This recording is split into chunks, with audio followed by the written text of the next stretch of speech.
من الإخبارية السورية مشاهدينا نحييكم وإليكم هذا التوضيح. أهلا بكم. عباقرة الإعلام ومهرجو الصحافة يركزون جهودهم هذه الأيام للتحريض على سوريا، وما جرى معنا في الإخبارية في اليومين الماضيين يكشف جوهر ما يجري ويدور في كثير من العقول والمحطات. وإليكم القصة. في ظهيرة يوم الجمعة وعقب الصلاة سارعت قناة الجزيرة إلى إذاعة أخبار عن مظاهرة حاشدة في حي الميدان وسط دمشق، وقمنا في الإخبارية بالاتصال بمصادرنا في هذا الحي، فوجدنا أن هناك مجموعة من المصلين خرجوا من جامع الحسن وهتفوا الله أكبر وهتفوا لسوريا والحرية، وكان عددهم بالعشرات. وسارعنا إلى نشر الخبر وقلنا إن عشرات هتفوا لسوريا والحرية، ولكن الجزيرة استمرت باعتماد خبرها بأن هذه المظاهرة حاشدة، بما يوحي أن هناك جموع وجموع وجموع تحتشد في الميدان. وأثناء ذلك هطلت في الحي أمطار غزيرة فتفرقت المظاهرة، وكعادة أهل الشام عند هطول الأمطار يحمدون الله الذي يبعث بالخير من السماء، ولكن الجزيرة تجاهلت الأمطار وظلت على خبرها حول المظاهرة الحاشدة في حي الميدان. طبعا استمرت الجزيرة ببث صور تقول إنها عن مظاهرة في الميدان.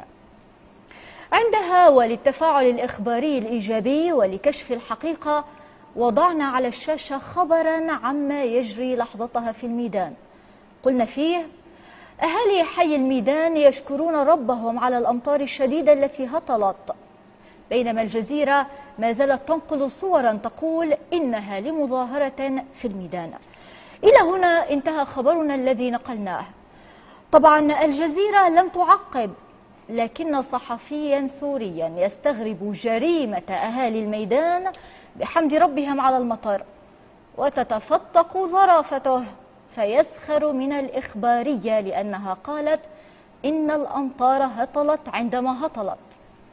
فعلا بعض الصحفيين يجب أن نحوطهم بآيات الله كي لا تصيبهم العين، ويبدو أن المهنية التي يريدها عباقرة الصحافة المحرضة اليوم تفرض علينا أن ننكر هطول المطر، وأن نستمر بالقول مع الجزيرة إن المظاهرة حاشدة، وإن لا مطر ولا من يحمدون ربهم ولا من تفرقوا ولا متظاهرين، ونخسر ظرافتهم وعبقريتهم الصحفية.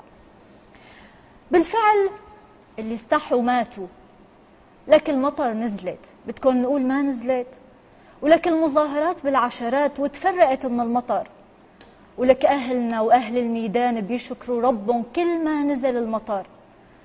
فعلا ما عادوا استحوا، وكما استشهد أحد المتابعين فإن هؤلاء هم صم بكم عمي فهم لا يفقهون. قولوا يا لطيف. إلى هنا ينتهي هذا التوضيح، إلى اللقاء.